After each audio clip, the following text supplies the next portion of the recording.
In life, there are two types of people: those who see themselves as victims of circumstances and those who rise above them.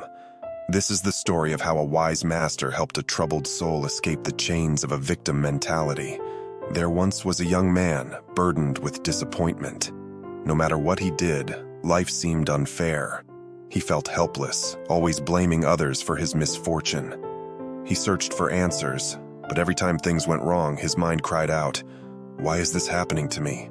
One day, he heard about a wise master living in the mountains, famous for helping people find peace. Desperate for a solution, the young man made a long journey to meet him.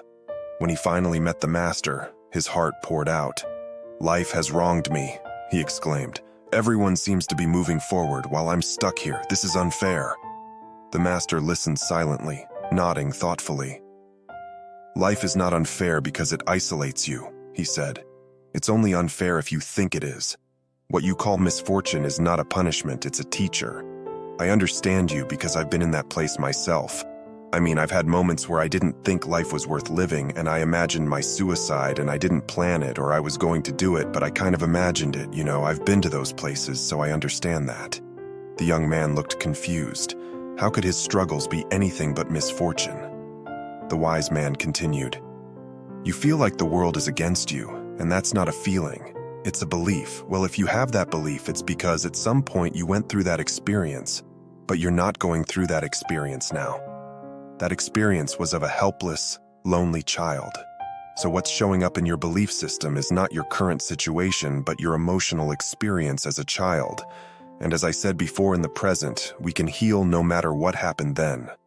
The teacher said gently, "Look at the water. What do you see?" The young man glanced at his reflection, distorted by the ripples of the water. "I see a blurry version of myself," the young man replied. The teacher smiled. "That's how you see your life, distorted by your emotions, twisted by your belief that the world is against you. But if you stay still, the water calms down." "And what do you see then?" For the first time, the young man saw clearly. Life wasn't unfair. It was his perception that was clouded by self-pity and resentment. You can spend your life fighting the current, or you can learn to swim with it. Life's challenges aren't there to drown you. They're there to teach you how to rise.